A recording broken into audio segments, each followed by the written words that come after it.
Good evening, Western Civilization 1 students. We're going to be taking up a topic today that's fascinated me for many years. I did one of those ancestry DNA tests you've probably seen advertised, and discovered to my surprise that roughly 6 or 7% of my ancestry comes from Scandinavia.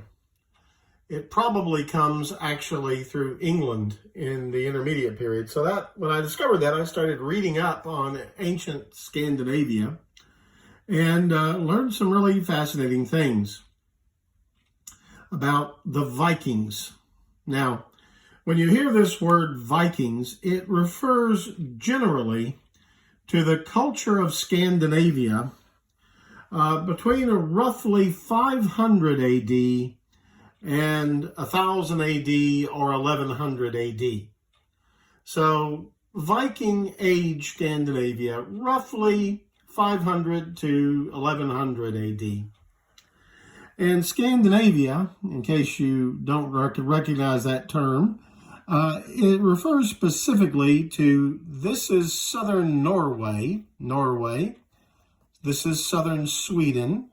This is Denmark. Here you see Great Britain, England, and Scotland, and Wales. This is Ireland. This would be modern-day Holland, Belgium, Germany. Okay? So the land of the Vikings was basically this region right here. A little bit further up off this map, but southern Norway, southern Sweden, and Denmark are the lands that the Vikings were their heartland.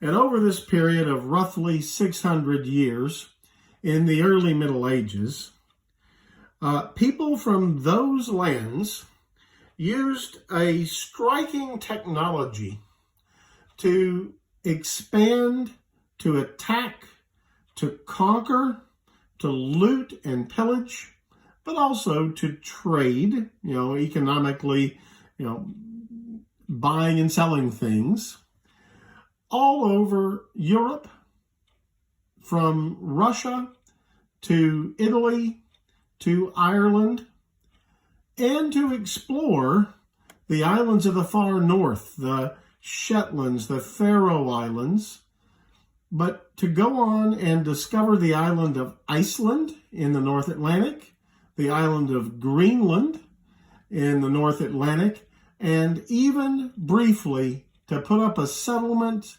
in Newfoundland, Canada.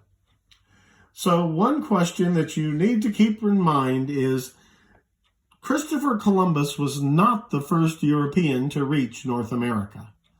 The first European to reach North America around the year 1000 AD was a Viking leader and his men. That man was Leif Erikson.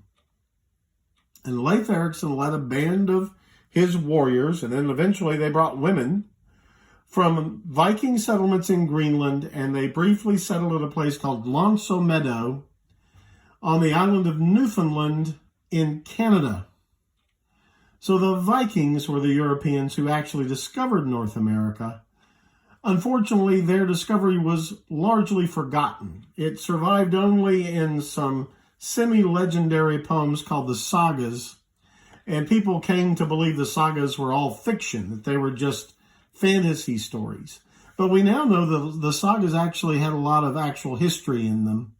And one of the history elements they had was Leif Erikson founding a colony that lasted about 3.5 or 4 years on the island of Newfoundland, just off the coast of Canada, around the year 1000 AD. But as I say, the Viking discovery of America was forgotten. But as I say, they traded all over Europe. They attacked, pillaged, conquered large portions of England, Scotland, Ireland, and France. They traded all over, and they discovered Iceland, Greenland, and even North America. How did they do it? Well, the answer was the Viking Longship. The Viking Longship. And I want to show you a surviving Viking Longship. That is a Viking Longship.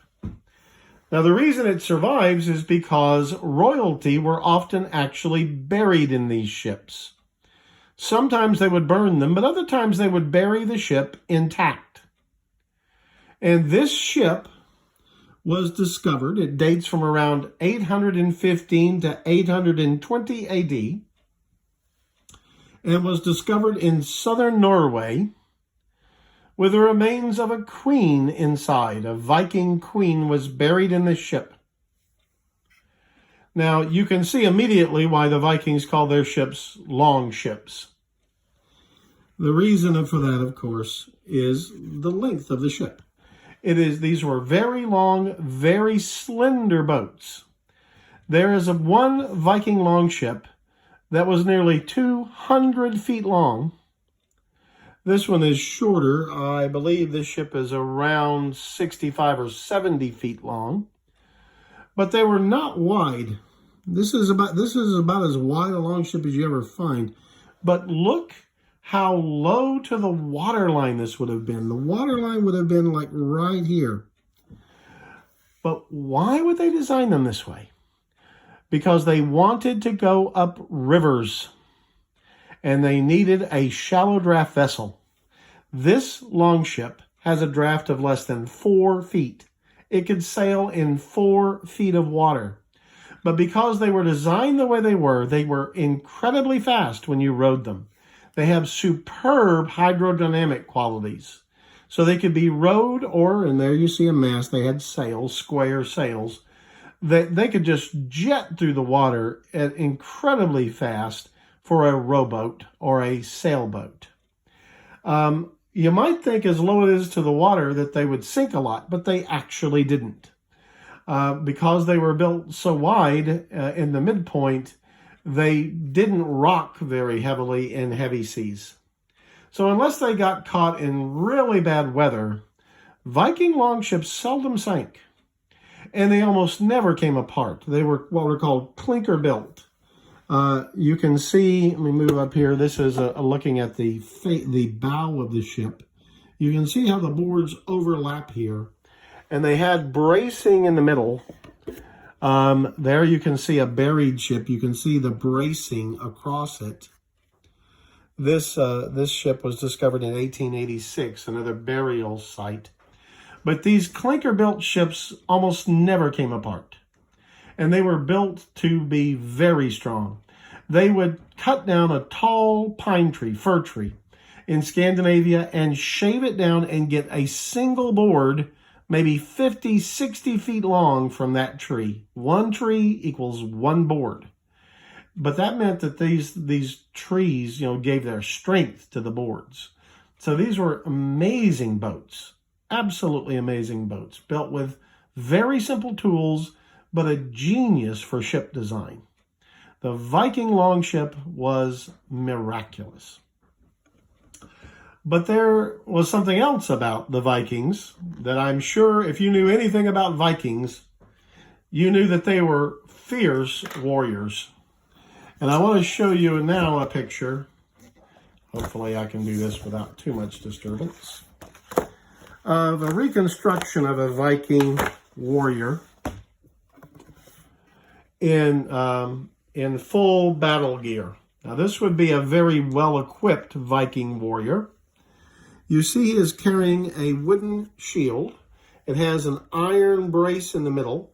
On the face of it, it would have a kind of an iron half-ball semi-sphere in the center to kind of deflect a blow at the center of the shield. Now, you might think, why wood? Well, for one thing, Scandinavia has lots of wood, so there was no problem getting that material, but it's very light.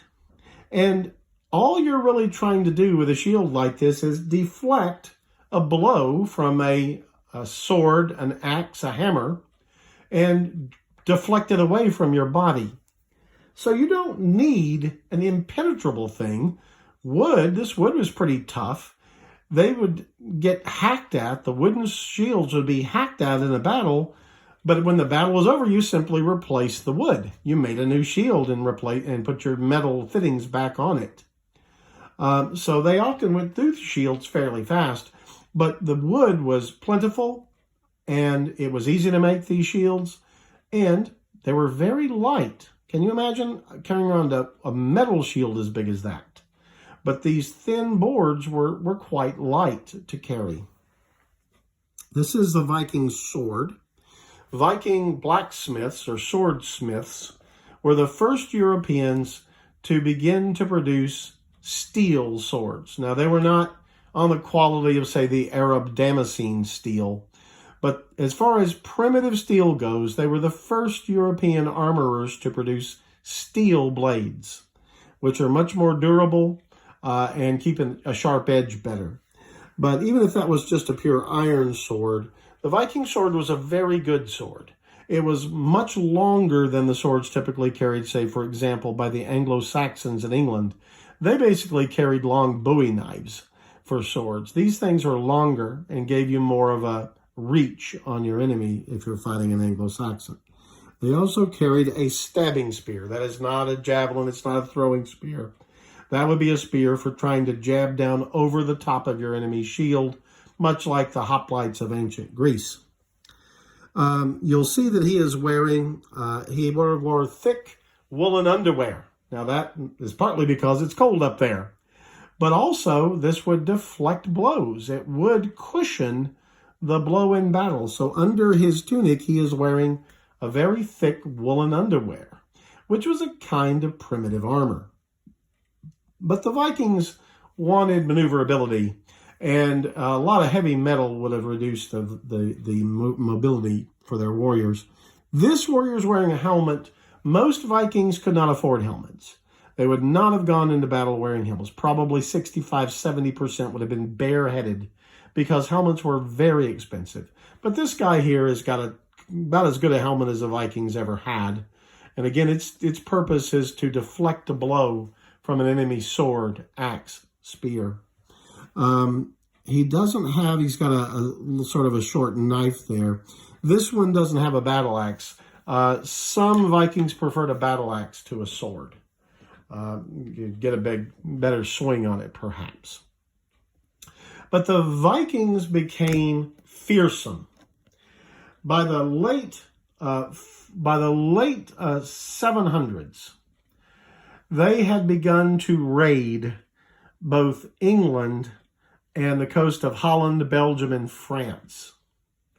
Within 100 years, they were around the coast of Spain, trading with Muslims on the north coast of Africa, even going so far as to raid Italy by boat, going all the way from Scandinavia, around Western Europe, through the Straits of Gibraltar, and even attacking Italy.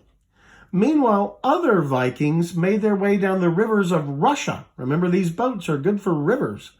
And by carrying them between rivers, portaging them, and going down the rivers of Russia, they made their way all the way down from North Russia to the Ukraine, and even all the way to Constantinople in the Byzantine Empire.